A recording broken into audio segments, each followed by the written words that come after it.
Lightly नहीं लेंगे और ना लिया है।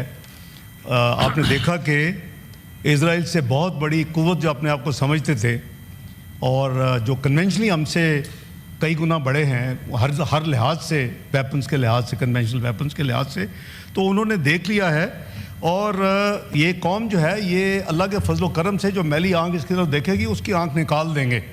और ईंट का जवाब पत किया है। ये कौम जो है ये अल्लाह के फजल करम से जो मैली आंख इसकी तरफ देखेगी उसकी आंख निकाल देंगे।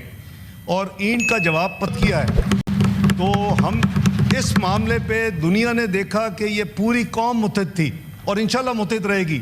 जहाँ कौम की सॉवरेंटी, कौम की अपना टेरिटोरियल इंटेग्रिटी, कौम की सिक्योरिटी, कौम की अपना हिफाजत की बात होगी, वी आर ऑल वन। और बिल्कुल मैं एंडोर्स करता हूँ कि बिल्कुल कोई हमने लाइट ना लिया है ना इंशाल्लाह लेंगे। और Israel dare not to look at Pakistan. अल्लाह के फजल करम से पाकिस्तान में इतनी कुव्वत है कि हम किसी भी ऐसी मैला फाइडी अगर किसी की होगी तो उसको इनका जवाब पत्थर से दिया जाएगा। आई अश्योर माय ब्रदर कि we are all the armed forces are fully alert and as they were alert during Indian Pakistan conflict right from 22nd of April Pahalgam का जो हमारे ऊपर इल्ज़ाम लगा उस वक्त से लेके 10 मई तक जब तक सीज फायर नहीं हुई, और अभी भी हम अलर्ट हैं।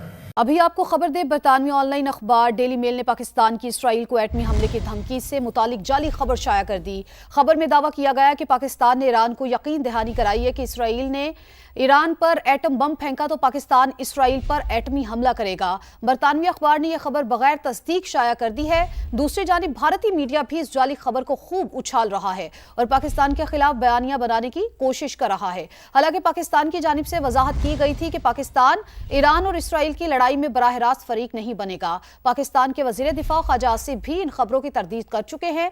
सोशल मीडिया पर पैगाम में वजीर दिफा ख्वाजा आसिफ का कहना है कि पाकिस्तान तमाम बैनुल अक़वामी जौहरी ज़वाबित का पाबंद है और हमारी जौहरी सलाहियत सिर्फ अपने अवाम की फलाह बहबूद और अपने मुल्क के दिफा के लिए है, जबकि दुनिया को इसराइल की जौहरी ताकत पर फिक्रमंद और मुहतात होना चाहिए जो किसी मुआहिदे का हिस्सा नहीं है। ख्वाजा आसिफ ने कहा है कि इसराइल जैसे सरकश रियासत की सरपरस्ती के इंतहाई तबाहकुन नताइज बरामद हो सकते हैं।